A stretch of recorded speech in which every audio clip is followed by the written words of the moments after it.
दोनों काम हो जाएगा। और चूंकि आपने ऑप्शन दिया है, आपके सिलेबस स्ट्रक्चर में ये ऑप्शन है कि हमको वही नहीं रखना है जो ग्रेजुएशन में था, तो अपने इंटरेस्ट को हमने देखा कि हम बेटर कर सकते हैं हिस्ट्री, क्योंकि बहुत सारे पार्ट ऐसे हैं जो मुझको पढ़ना ही है। तो इसी प्रकार से जवाब खोज लेना होगा, कोई नेगेटिविटी में नहीं जाना चाहिए हमको। और हर में, जैसे आपका क्या था, मैथ था, और आपने लिया क्या, तो आप ऐसे कहिए मैथ से जीएस आदि में जो प्रश्न आते हैं रिलेटेड बहुत कम आते हैं। ज्योग्राफी और मैथ और ज्योग्राफी में संबंध भी है, ये भी कहिए कि मैथमेटिक्स और ज्योग्राफी में संबंध है। ज्योग्राफी में जो भी कार्टोग्राफी और एस्ट्रोनॉमिकल स्टडी होता है, हमने देखा वो मैथमेटिक्स से जुड़ा हुआ है। जैसे मानचित्र बनाना बिना मैथमेटिक्स के प्रिंसिपल्स का नहीं हो पाएगा। तो हमको लगा कि ज्योग्राफी और मैथमेटिक्स में संबंध है, जुड़ाव है। और आप बताइएगा एंशियंट ज्योग्राफी जो है, या अरब और ग्रीक प्रदेश की ज्योग्राफी, उन सबों में मैथमेटिक्स ज्योग्राफी में अंतर ही नहीं है। तो इस प्रकार आप बता सकते हैं, तो मान लेगा। तो आपका क्या था, पॉलिटिकल साइंस लिया आपने तब? हमारा इकोनॉमिक्स था। हाँ, हिस्ट्री हमने लिया। आपने हिस्ट्री ले लिया, तो इकोनॉमिक्स से तो रहता है उधर प्रश्न, ये आप जान लीजिए। उसमें आप नहीं, इकोनॉमिक्स में काफ़ी रहते हैं। तो आप सीधा कहिएगा कि इकोनॉमिक्स तो हम अपनी तैयारी कर लेते, लेकिन हिस्ट्री हमको पढ़ना ज़रूरी था। बिना हिस्ट्री हम जीएस में नहीं निकल पाएंगे। तो इसलिए हमको लगा कि दोनों जब पढ़ना है तो एक ही पढ़ें जिससे कि लाभ मिल जाएगा। इसलिए हमने इकोनॉमिक्स में तो हमारा बेस है, तो जितने पूछे जाएंगे प्रश्न, जितने प्रश्न के आधार हैं, वो सब हम पढ़ चुके हैं। इकोनॉमिक्स में सब पढ़ चुके हैं, लेकिन हिस्ट्री हमने नहीं पढ़ा था। तो हमने ये सोचा कि वो तो हमारा पढ़ा हुआ है, हिस्ट्री रख लेते हैं, तो हमको जीएस आदि में भी मदद मिल जाएगी, तैयारी हो जाएगी। और चाहिए तो ये भी कह सकते हैं कि स्कूल के डेज में मुझे हिस्ट्री में ज़्यादा रुचि थी, हिस्ट्री मैंने पढ़ा था अच्छे से। स्कूल सब्जेक्ट के रूप में हमको हिस्ट्री में अच्छा मार्क्स मिला था। मार्क्स वेरीफाई करने तो आएगा नहीं, वो अच्छा मार्क्स मिला था, इसलिए हमको रुचि लगा। हमने हिस्ट्री, ये जरूर बोलिएगा सिलेबस में ऑप्शन है या नहीं रहता तो हम अपने विषय को लेते। आपने खुद इस ऑप्शन देने का मतलब क्या है कि आप खुद एक्सपर्ट समझता है कि लड़कों के लिए आवश्यक नहीं है कि वही विषय रखे जो ग्रेजुएशन में उसका था। सर क्या ये बोल सकते हैं कि हिस्ट्री मेरा सब्सिडरी पेपर भी था ऑनर्स में? हाँ, तो था, तो ठीक है। आप सब्सिडी अगर है तो और बढ़िया है, ये भी बोलिएगा। उन बातों को अतिरिक्त ये भी बोलिएगा। बिल्कुल, वेरी गुड। सब्सिडरी भी था मेरा कॉलेज लेवल पर। इसलिए जब आप पहले से ये सब बना के मन में रखिए तो कोई प्रॉब्लम नहीं है। और आप अगर पीएचडी कर लिया, कोई पीजी करके चला गया इंटरव्यू दे रहे, तो उसको पूछता है कि भाई आप इतना क्यों पढ़े जब इसके लिए ग्रेजुएशन ही आवश्यक था। तब कहिएगा नहीं, ग्रेजुएशन तो आवश्यक था, लेकिन इसी की तैयारी के साथ हमको लगा कि हमको समय है, हम ग्रेजुएशन भी कर सकते हैं, पोस्ट ग्रेजुएट कर सकते हैं। तो दोनों हमने एक साथ किया। पीएचडी क्यों कर लिया भाई? इसलिए कि मान लीजिए छूट भी गया एक आध साल, तो एक साल छूट गया। हमको लगा कि ग्रेजुएशन भी कर चुके हैं, पोस्ट ग्रेजुएशन कर चुके हैं, नेट कर चुके हैं, तो हम इसका भी एग्ज़ाम दे देते हैं। अगर मतलब पीएचडी अगर हो गया तो मेरा एक सेकंड ऑप्शन खुला हुआ है। कोई सब चीज़ में कंसील करने की ज़रूरत नहीं है। कंसील करने से ही समस्याएं बढ़ती हैं। इसलिए हमने एक ऑप्शन रखा। हर आदमी अपने कैरियर में एक साइड ऑप्शन ज़रूर रखता है, और रखना ही चाहिए युवाओं को, इसमें कहीं कोई प्रश्न नहीं है। तो ये आपसे जुड़ा हुआ प्रश्न बोर्ड निश्चित पूछेगा, और एक हॉबी पर पूछता है। आपकी हॉबी क्या है, से बताओ भाई, कुछ हॉबी है आपका? क्या? बैडमिंटन खेलते हैं, तो ठीक है।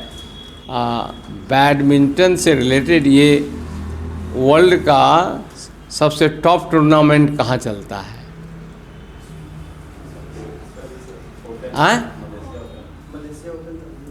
अरे तो ये थोड़े होगा, बैडमिंटन में आपकी हॉबी मतलब you are very found of all thing. Badminton का कोर्ट कितना चौड़ा लंबा होता है, स्कोरिंग का नेचर क्या होता है, कितना जंप कर सकता है, इसके बाद वो फॉल्ट हो जाएगा।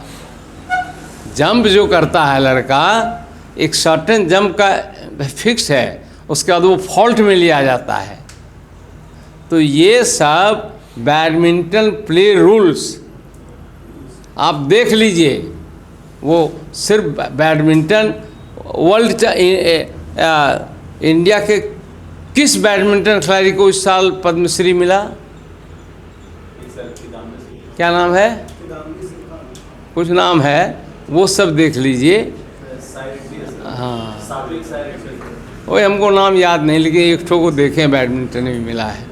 तो ये कह रहे हैं कि इंडिया के लीडिंग बैडमिंटन टूर्नामेंट और इंडिया के लीडिंग जो प्लेयर हुए इसमें, वर्ल्ड लेवल के भी हुए, इन सबों को आप देख लीजिए। हमको अभी याद नहीं आ रहा है नाम पुराने प्लेयर्स का, लेकिन देर आर मेनी। हाँ, प्रकाश पादुकोण भी, उनको नाम नहीं है, इतने फेमस प्लेयर हुए। हाँ, ये सब, और उसके कोर्ट के कैरेक्टर्स को, ये सब दो चार बातें आप ध्यान रखिए। ओलंपिक में इंडिया का कोई परफॉर्मेंस है कि नहीं, भाग लिया तो क्या, थोड़ा बहुत लेटेस्ट जो लास्ट ओलंपिक हुआ, इस ओलंपिक में इंडिया क्वालिफाई किया है कि नहीं किया है, ये सब चीज़ों को देख लीजिए। तो हॉबी जो हो, you must keep command on that, उसमें आपका अधिकार बना होना चाहिए। आपका हॉबी क्या है? गाना सुनना। हाँ, गाना सुनना, ये तो सबका है, लेकिन किस प्रकार का? क्लासिकल, वो सभी प्रकार का। तो किस कंपोजर के आप फैन हैं? आर डी बर्मन के। बर्मन ने पहला गीत किस फिल्म में गाया था? तो ये सब देख लीजिए, छोड़ने वाला नहीं है वहाँ, ये मत समझ लीजिए आप। आर डी बर्मन का पहला जो गीत था वो किस में गाया, और बहुत फेमस तो था ही, इसमें दो राय कहाँ है। तो और क्लासिकल में भी पूछेगा कि भाई जब अब सॉन्ग के ये हैं तो क्लासिकल में कौन थे, वोकल में कौन थे, आजकल जो चला है उसमें कौन है, ये सब को थोड़ा ध्यान दीजिएगा।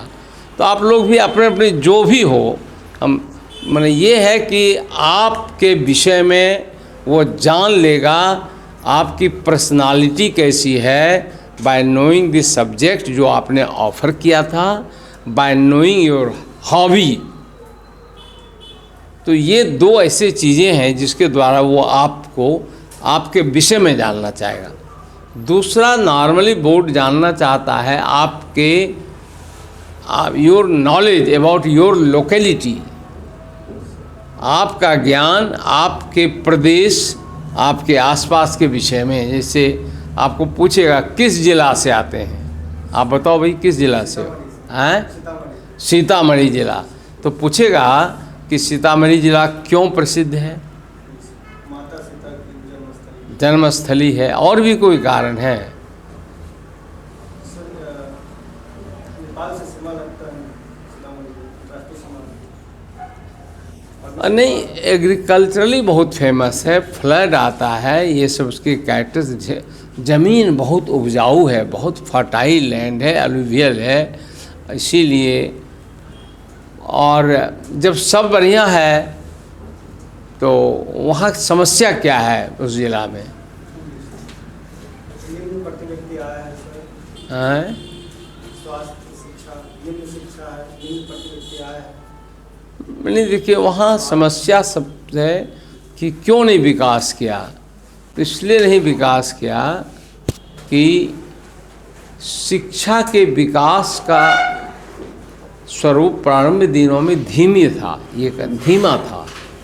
अब ये ग्रॉस एनरोलमेंट रेशियो बढ़ा है, इसलिए प्रगति का, लेकिन प्रारंभिक दिनों में ये नहीं था। बंधुआ मजदूर की वहाँ बड़ी समस्या थी। जब से वो समस्या समाधान हुआ तो फिर बच्चों को स्कूल जाने की भी ये टेंडेंसी, लेकिन बहुत कम बढ़ा शुरू में। जब पोशाक आया, साइकिल आया, भोजन आया।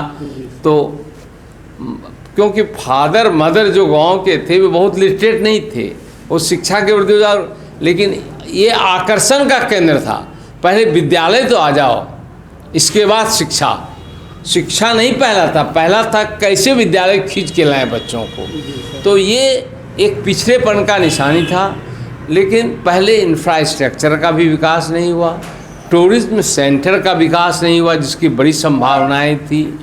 भारत नेपाल के बीच उसके बॉर्डर से व्यापार की बड़ी संभावनाएं थी, ये सब विकसित नहीं हुआ। इसलिए सीतामढ़ी जिला पिछड़ा हुआ जिला है। आपका कौन जिला है? भागलपुर। भागलपुर। तो पूछेगा वहाँ का कोई तो एक दो फेमस चीज़ बताइए।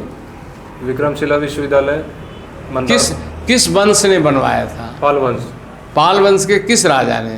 धर्मपाल ने बनवाया था। धर्मपाल कहाँ का रहने वाला था? मुख्यतः बंगाल क्षेत्र। वो बंगाल क्षेत्र का रहने वाला था। और तक्षशिला और नालंदा विश्वविद्यालय में क्या अंतर था, मूल अंतर? सर, तक्षशिला के बाद नालंदा विश्वविद्यालय एक बौद्ध शिक्षा का महाकेंद्र बना था। तो मुख्यतः तक्षशिला जो प्रारंभिक यूनिवर्सिटी थी, उसके बाद ये सर नालंदा का विकास हुआ। हाँ। तक्षशिला वज्रयान के लिए बिल्कुल था और ये महायान शाखा। महायान का बिल्कुल। ये जवाब इसका सबसे सटीक है जिस बच्चे ने बताया आपको। विक्रमशिला में वज्रयान शाखा। हाँ। तो ये सब चीज़ों को ध्यान देखिएगा। और फिर दूसरी क्या विशेषता है?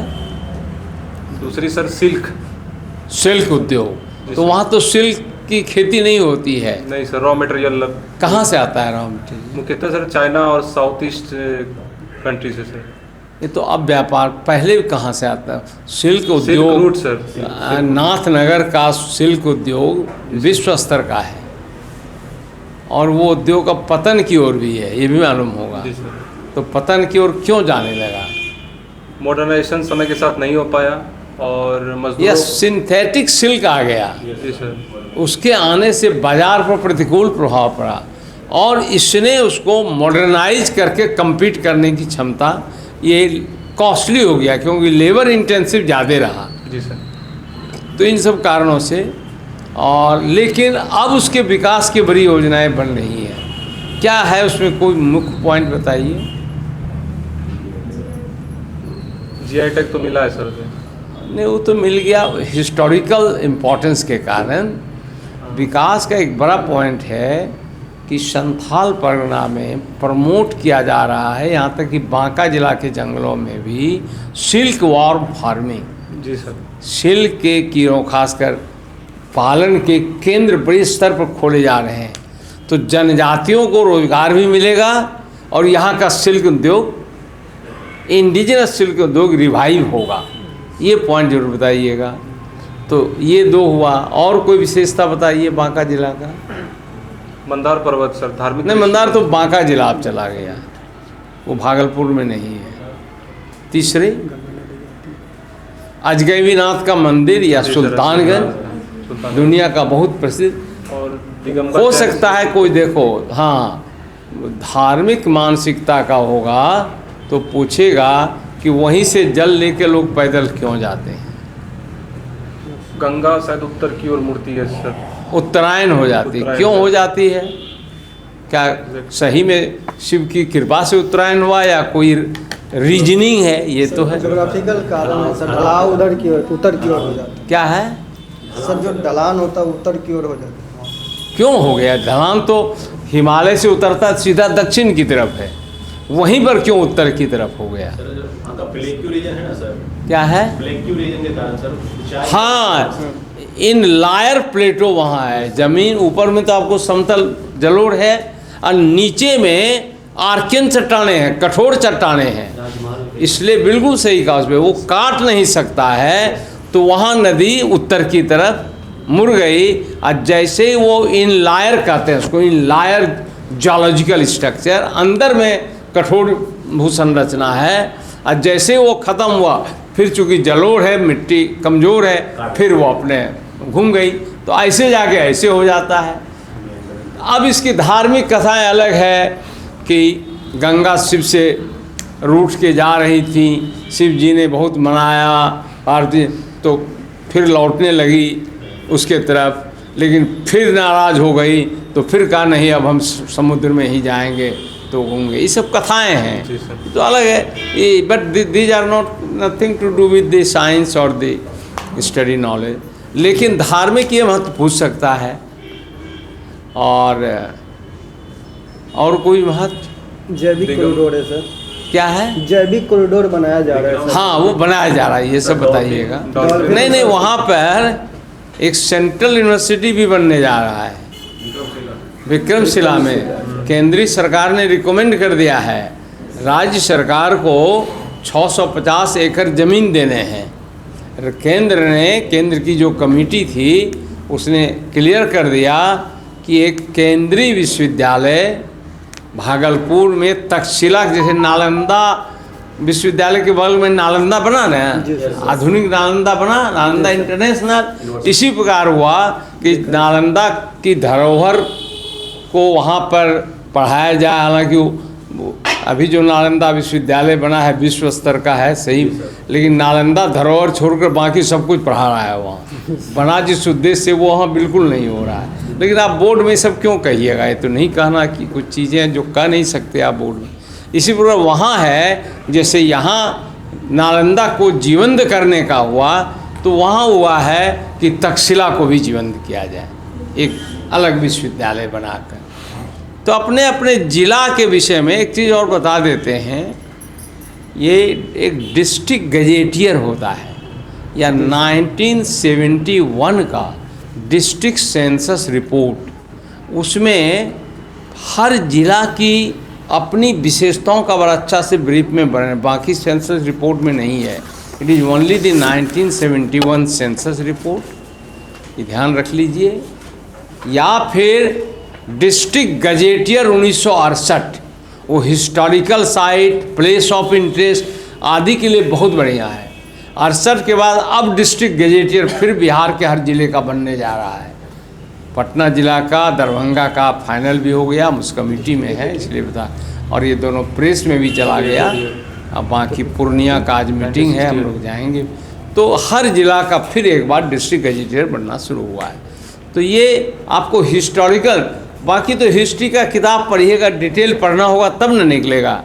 ये पिन पॉइंटेड है, कम पढ़ के आप अपने ज़िला को समझ सकते हैं। इसके बाद और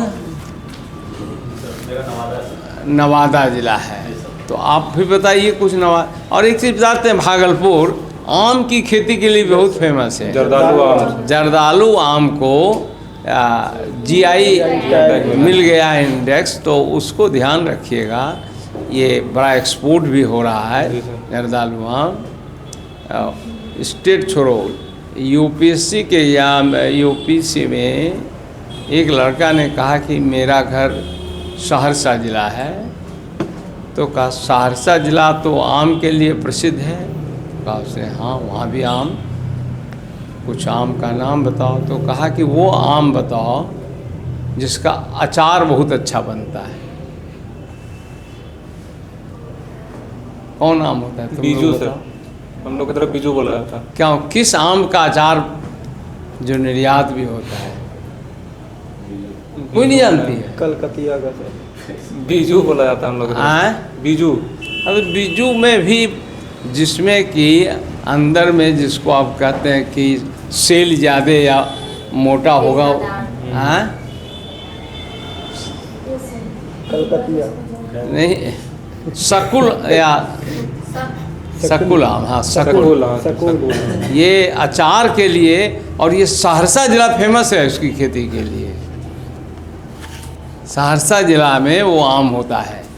तो बोर्ड छोटी से, समस्तीपुर जिला के एक विद्यार्थी को पूछा, UPSC बोर्ड में, कि उस कॉमर्शियल क्रॉप का नाम बताइए आपके ज़िला का जिसका कि बहुत डिमांड है पूरे देश में। कॉमर्शियल क्रॉप, तो वो कौन क्रॉप है? तो उसने कहा कि तम्बाकू होता है ये। वो कहा नहीं, दूसरा बताइए। तम्बाकू तो डिक्लाइन पर है, ख़त्म हो रहा। तो वो है लाल मिर्च। लाल मिर्च, वो लाल मिर्च के लिए बहुत फेमस खेती है। आप राजस्थान के लोग मिर्च अधिक खाते हैं, किसी भी राजस्थान में जाओगे अच्छे होटल में तो लाके लाल टेबल पर नमक और मिर्च देता है ना, यहाँ हरा मिर्च देगा, वहाँ लाल मिर्च देता है। अब पूछिएगा कहाँ से लाया, का बिहार से आया है। तो ये कुछ स्पेशल है। बिहार सरकार ने भी जिला वाइज एक एक फसल को घोषित किया है। हाँ, उस सबको देख लीजिएगा आप अपने अपने ज़िला की। तो ये हुआ, कोई पहाड़ी है आपके यहाँ, कोई स्वतंत्रता सेनानी बहुत प्रसिद्ध रहा, या कोई वैज्ञानिक ही हो गया, किसी का ऐसा योगदान है। चाहे अभी एक लीची किसान को मिला ना पद्मश्री अवार्ड जी, पद्मश्री मिला है लीची के कौन, गोपाल जी प्रसाद क्या नाम है। हाँ, तो ये किस जिला का है, क्या है, ये सब जानना। तो आप आज नहीं दे रहे, कल जब दीजिए तो इसी बेसिक प्रिंसिपल और फ्रेम को जानिए, तो आप अपने विषय में दुरुस्त हो जाइए, अपने लोकेलिटी के विषय में जानिए। से ये नहीं हो कि हम ज़मीन से नहीं जुड़े हुए हैं। और तीसरा इस दोनों से जुड़ा हुआ है कि आप बिल्कुल पहले से जोड़ सकते हैं या इस सेवा में क्यों आना चाहते हैं। ये प्रश्न सबके लिए है, इस सेवा में क्यों आना चाहते हैं। अगर कहिएगा थ्रू आउट फर्स्ट क्लास का आपका करियर इतना बढ़िया है तो एजुकेशनल सर्विस में जाइए, प्रोफेसर बनिए, नाम कीजिए, क्यों इस सेवा में आने चाहते हैं। तो इसका क्या जवाब देंगे। सर, इस सेवा में मल्टी सेक्टर क्षेत्र में काम करने का मौका मिलेगा, अवसर प्राप्त होगा, जैसे शिक्षा है, स्वास्थ्य है, ग्रामीण विकास, कृषि, महिला सशक्तिकरण, इन सब क्षेत्रों में काम करने का अवसर प्राप्त होगा। नहीं, देखिए अब सीधा बताइए कि जॉब के कई अपॉर्चुनिटीज़ हमारे सामने हैं, उनमें मुझे जब चुनाव करना था तो मुझे लगा कि उसमें जाना चाहिए जो मैं डायरेक्ट पब्लिक से जुड़ सकूं। Public service, welfare of the society, ये हमारा एक बड़ा मोटो रहा। शिक्षा तो हमने जिस भी क्षेत्र में लिया वो कंट्रीब्यूट करता है पब्लिक सर्विस में। कोई नो एजुकेशन, कोई भी विषय का ज्ञान आइसोलेशन में नहीं होता है, कहीं न कहीं वो समाज, जमीन, पर्यावरण, परिस्थितियों से जुड़ा हुआ होता है। तो हमने देखा कि यह एक ऐसा फील्ड है जहां जाकर हम भारत के आम लोगों को, गरीबों को, पिछड़े लोगों को और सबों का हम भला कर सकते हैं, कल्याणकारी काम का मॉडल दे सकते हैं। और एक पदाधिकारी के नाते हम अपने विचारों के अनुरूप उसे इम्प्लीमेंट कर सकते हैं, हम अपने विचारों के अनुरूप उसको इम्प्लीमेंट कर सकते हैं।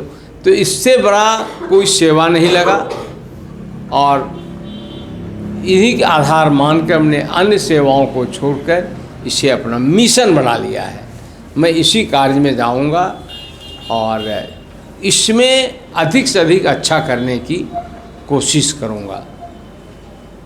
तब संभावना एक प्रश्न पूछने का कि ठीक है आप ये कर सकते हैं, लेकिन कहीं पर आपका मजिस्ट्रेट ड्यूटी मिल गया है या डिप्यूटेड एज ए मजिस्ट्रेट्स, और वहाँ पर दंगा होने की संभावना है। कोई हिंदू मुस्लिम आदि नहीं बोल रहे, दो समुदायों के बीच बहुत अधिक तनाव है। आप फोर्स के साथ वहाँ पहुँच गए, बीच में खड़े हैं, तो आप अपने विवेक का किस प्रकार से उपयोग करेंगे, क्या करेंगे, नहीं कोई बता सकते हो। सबसे पहले सर दंगा का क्या कारण है सर, इंटेलिजेंस गैदरिंग करने की कोशिश करेंगे सर, क्या कारण है। अमूमन सर कोई भी दंगा सर कोई भी एक मिथ के कारण होता है, तो जो भी सर मिथ है उसको तोड़ने का काम करेंगे। दोनों, और दूसरा मेरा काम होगा कि सर फोर्स को डिप्लॉय करेंगे सर, ताकि दोनों में जो मतलब मुठभेड़ है वो सब नहीं हो सके सर। तीसरा कारण है, तीसरा करेंगे कि सर जो भी लीडर है सर, जो भी सर दोनों अपोजिट गुट के, उनसे बात करने की कोशिश करेंगे सर। सर ये 3 स्टेप समन्वय स्थापित करने का भी कार्य करेंगे उसके बाद दोनों सर पक्षों के बीच।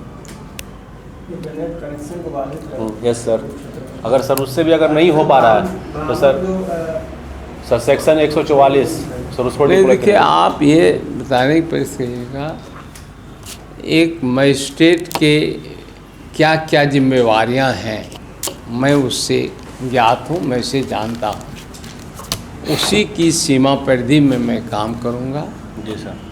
जिसमें शांति बहाल करना ही मेरा मुख्य उद्देश्य है, शांति बहाल करना।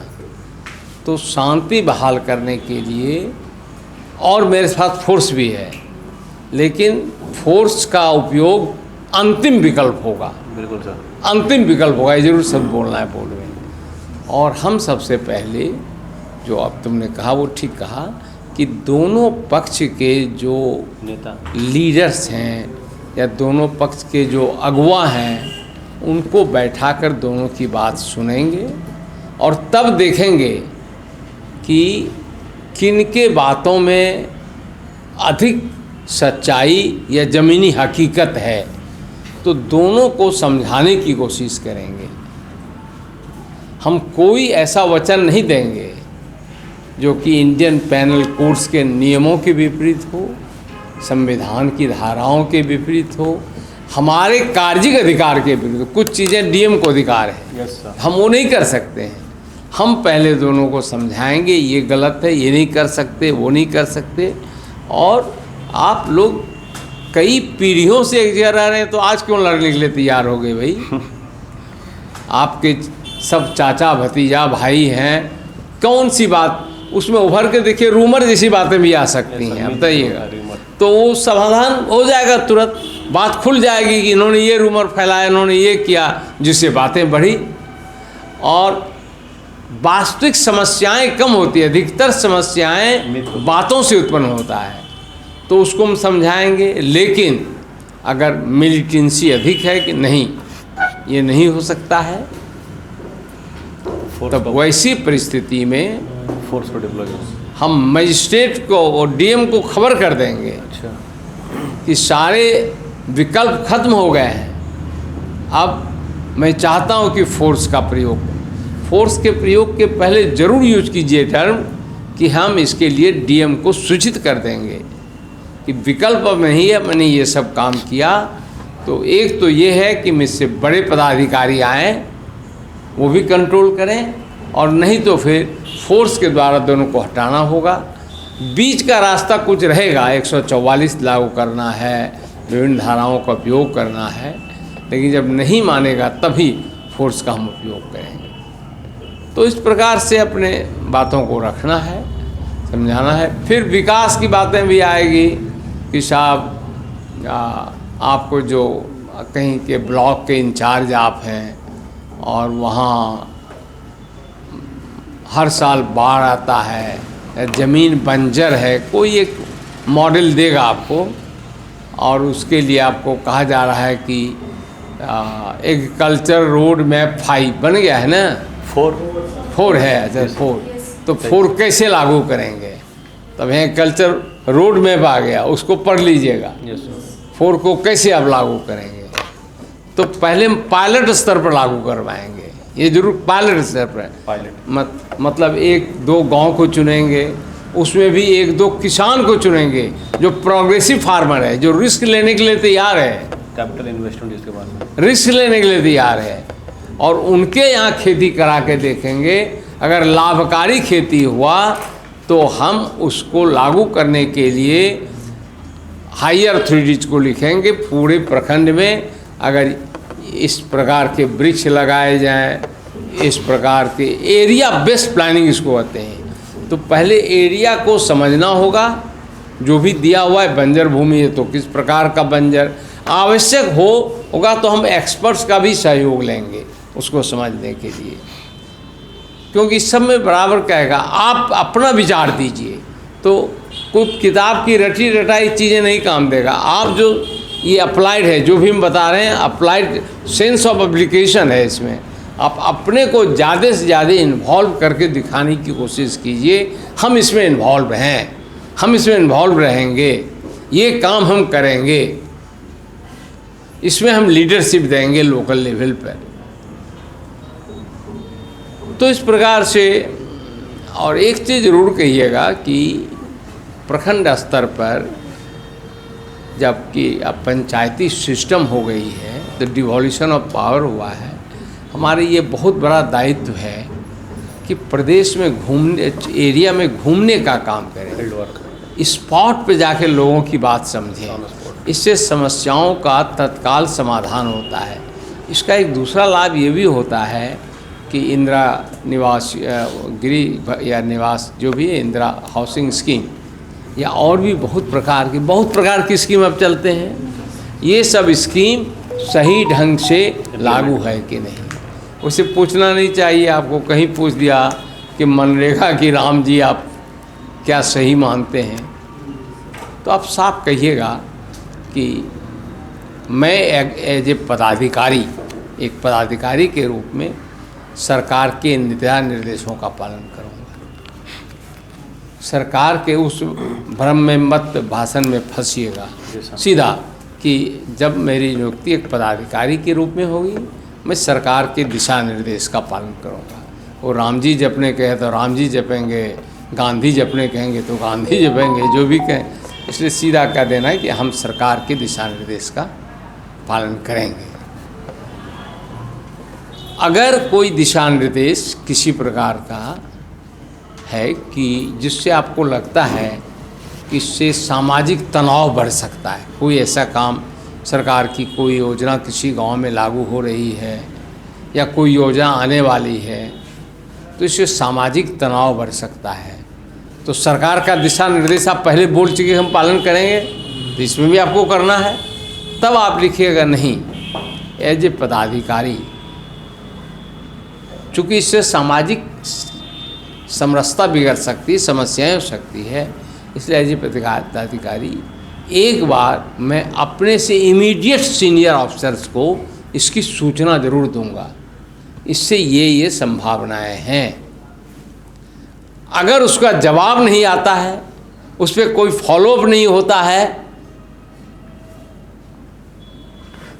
तो अगर किसी स्तर पर मीटिंग होती है, मीटिंग क्या है, हर जिला का आजकल एक मंत्री इंचार्ज हो गया, वहाँ अगर आपको ले जाया जाएगा तो आप वहाँ ये चीज़ बता सकते हैं। वो इसी के लिए मीटिंग होता ही है कि हमने लिख के दिया था, उस पर अभी तक वहाँ से कोई जवाब नहीं हुआ है, कार्यवाही नहीं, तो उस स्तर पर उसका सॉल्यूशन होगा।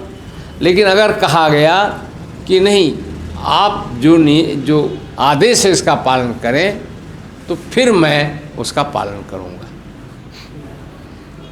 मैं उसका पालन करूँगा। एक पदाधिकारी का यही दायित्व है, क्योंकि आप तो गवर्नमेंट सर्वेंट हैं, तो government is by the elected peoples, तो policy making power is only in the hand of the government. तो इस प्रकार से तो ये हो गया। और एक जो प्रश्न का ढंग होता है वो होता है करंट स्टडीज से भी रिलेटेड, वो प्रश्न भी बड़ी महत्वपूर्ण होता है। अभी आपके यहाँ बाहर देश दुनिया जो भी हैं, सरकार ने कोई विवादास्पद अगर एक्ट कानून बनाया है तो आपको कहेगा अपनी राय इस पर दीजिए, तो उस पर भी परहेज कीजिएगा एंटी गवर्नमेंट होने का। Yes sir. ये हम कोई बीजेपी का प्रचार नहीं कर रहे हैं, बीजेपी का मेंबर बन जाइए। हम सिर्फ आपके as a interview facing candidate कह रहे हैं कि आप अवॉइड कीजिए सरकार की नीतियों के विरोध जाने का, वही आपके लिए प्लस पॉइंट होगा। और कुछ अंतर्राष्ट्रीय मुद्दे पर भी प्रश्न पूछेंगे, राष्ट्रीय मुद्दे पर भी आपको प्रश्न पूछेंगे, तो उनका जो आप देखते हैं मैगजीन में आते रहता है, उसका कटिंग कीजिए, मटेरियल को पढ़िए, उत्तर बनाइए। हाँ, ये है कि टैरिफ पर अगर प्रश्न आएगा थोड़ा समझ के गंभीरता से जवाब देना है। इंडिया पर जो अमेरिकन टैरिफ चार्ज हाइयर लगा, तो आपको ये पूछ सकता है इसमें कोई तो कि इससे भारत पे क्या बुरा प्रभाव पड़ा? Yes sir. कोई बताएगा? सर सबसे नहीं, हाँ बताओ। सर वर्तमान में अल्पकालिक तो नुकसान हो रहा है, लेकिन दीर्घकालिक इसका फायदा हो रहा है, क्योंकि भारत इस कारण से अपना मार्केट डाइवर्सिफाई करते जा रहा है। यदि ट्रेड डील होती है, टैरिफ घटेगा तो भारत का व्यापार जितना हो रहा था लगभग उतना ही चले जाएगा, लेकिन इस दरमियान सर भारत अपने नए बाजार को ढूंढ लेगा। बिल्कुल। देखिए, अब सीधा जवाब ये है कि जब से टैरिफ लगा है उसके बाद से भारत के इम्पोर्ट फॉरेन एक्सचेंज रिजर्व में वृद्धि हुई है, वो नहीं घटा है, बढ़ा है, ऑल टाइम रिकॉर्ड हाई हो गया अभी। और हमारा एक्सपोर्ट भी बढ़ा है, यस सर। एक्सपोर्ट बढ़ा है फॉरेन एक्सचेंज। और इसका कारण यह है कि भारत ने काउंटर टैरिफ नीति एग्रेसिव वे में नहीं, कंप्रहेंसिव वे में लागू किया है। इस टर्म को जरूर यूज कीजिएगा, एग्रेसिव वे में। American policy aggressive, aggressive tariff policy, हमने एग्रेसिव नहीं, हमने कंप्रहेंसिव पॉलिसी की समग्रता से देखें तो हमने विकल्प का बाजार खोजा और ये भारी बाजार उपलब्ध है। हमारा बासमती चावल जो आता था नहीं, अब अभी स्थिति ये जितना हम अमेरिका को देते थे उससे लगभग दुगना बाजार में डिमांड बढ़ गया है। चीन, सऊदी अरब और कुछ यूरोपीय देश, इन सब देशों में हमारे चावल की इतनी मांग बढ़ गई है तो उसका बाजार मिले। हाँ, ये है कि अगर ज़्यादा पूछेगा तो दो चीज़ों की समस्याएं हैं, ये भी बताते हैं। दो आइटम्स के बाजार अभी उतने सशक्त नहीं मिले हैं। एक है उत्तर प्रदेश, खासकर मिर्ज़ापुर आदि का कालीन,